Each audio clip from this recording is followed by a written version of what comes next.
জাতীয় সংসদ নির্বাচনকে সামনে রেখে এবং গণভোটকে সামনে রেখে আমরা আজকে জাতীয় নাগরিক পার্টি এনসিপি কুমিল্লা ৪ অর্থাৎ দেবিদ্বার থেকে আমাকে মনোনয়ন দিয়েছে। আমি গত 29শে ডিসেম্বর সেটি সাবমিট করেছিলাম।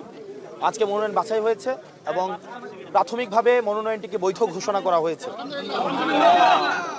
তবে একটি কনসার্নের বিষয় হচ্ছে প্রশাসনের যেই আমরা অভ্যুত্থান পরবর্তী সময়ে যেমন নির্মোহ, বস্তুনিষ্ঠ, নিরপেক্ষমূলক আমরা যেভাবে আচরণ প্রত্যাশা করি, আজকে পরে মনে হয়েছে যে নির্বাচনে কতটা নিরপেক্ষ হবে, প্রশাসন কতটা নিরপেক্ষ থাকবে সেটি আসলে এখন আমি শঙ্কা প্রকাশ করছি।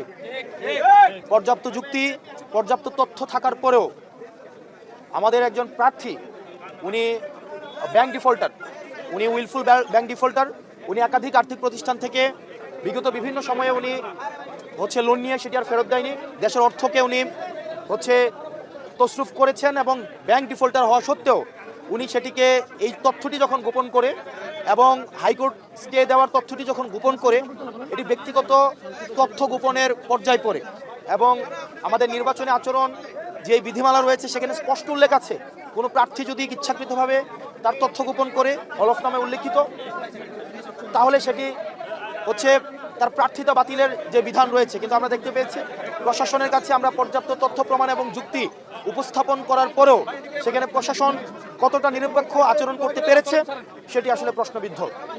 তো আমরা এখনও প্রত্যাশা করি, কিন্তু প্রশাসন আমাদের কাছে মনে হয় একটা বিএনপির দিকে ঝুঁকে গিয়েছে। সহজ কথা, প্রশাসনের যে দ্বিচারিতামূলক আচরণ সেটি নিরপেক্ষ, সুষ্ঠু, অংশগ্রহণমূলক নির্বাচন কতটা হতে পারে সেটি নিয়ে আসলে আমরা শঙ্কা প্রকাশ করছি। ভাই, এই শঙ্কা তো আজকেই আপনারা নাকি গত কয়েকদিন ধরেই মাঠে আছেন এবং নির্বাচনী প্রচারণা করছেন?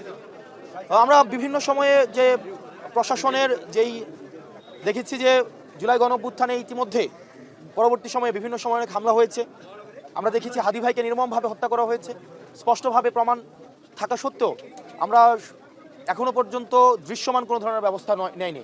সেগুলো প্রশাসনের গাফিলতি এবং জুলাই অভ্যুত্থান পরবর্তী সময়ে গত 1.5 বছর আমরা দেখেছি যে প্রশাসনের আসলে দৃশ্যমান, প্রশাসনের যারা কর্তা কর্মব্যক্তি রয়েছে তারা নিজেদের সংস্কার চেয়েছে তারা নিরপেক্ষ থাকতে, কিন্তু কতিপয় রাজনীতিবিদ, কতিপয় রাজনৈতিক দল তারা প্রশাসনকে, পুলিশকে নিয়ন্ত্রণ করতে চায়।